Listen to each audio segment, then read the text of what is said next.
खरा हिरो तो असतो जो लोकांना पायावर उभं करतो.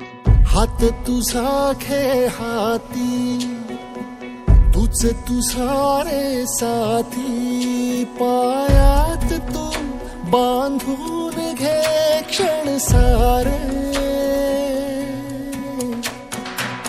टाक काळावर माती, नशीब कोरून हाती. केल्याने काय होतं, तुमचं पीक सुरक्षित अंतरावर जातं, त्याला लावल्या ओलावा भेटतो, गार असतात ती. काळ्या नभाचा तू ध्रुव तारा, पिऊन घेणे अंधार. पिल्लू निघलेला आहे त्याला पिल्लू म्हणतात. जर ते दर असेल ते ठेवला जातो, त्याला परत पुढचा नवीन गड येतो. असं कमी 3 वारीत करायचं. पण जेव्हा तुम्ही पहिल्यांदा वाट पाहू दे काही दिशा, थांबायचं नाही.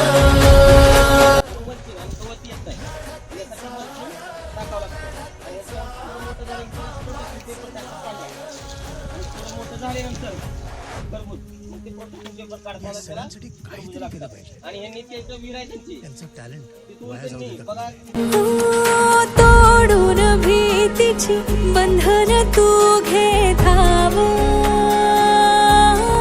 आज तुझ मायेरी कुशीत. आज दिनांक 31 डिसेंबर 2025 या शैक्षणिक वर्षात श्री नागनाथ विद्यालय शिक्षक व सर्व विद्यार्थीसह आम्ही क्षेत्रभेटीसाठी सुधानंद माने यांच्या क्षेत्रात आलो आहोत. तुमच्या या आधुनिक शेतीबद्दल जाणून घेण्यास आम्हाला आवडेल. यासाठी आम्ही तुमची मुलाखत घेत आहोत.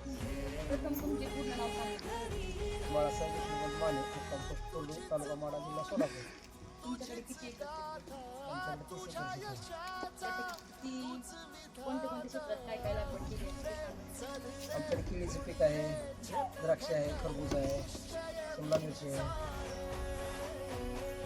पिकांचा सामना कसा करायचा? त्या वेळच्या अडचणी प्रमाणे परिस्थिती जशी उद्भवल त्याप्रमाणे निर्णय घ्यावा.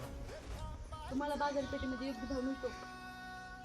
जरी मिळाला नाही तर मिळालेल्या भावात शेतकऱ्याला समाधान मानून घ्यायचं असते. जर नाही मिळाला तर तुम्ही कसं? नाही मिळाला तर हसत घ्यायचं असते.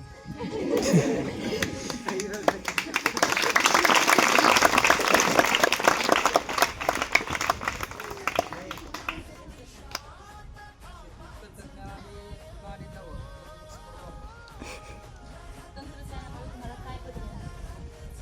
तंत्रज्ञानामुळे उत्पादनात वाढ झाली आणि शारीरिक कष्ट कमी झाले. शेतकरी म्हणून पुढच्या पिढीला काय सांगू? शेतकरी म्हणून पुढच्या पिढीला आम्ही सांगतो, काळजीने शेती केली तर पैसे भरपूर मिळतात. वाट पाहू दे काही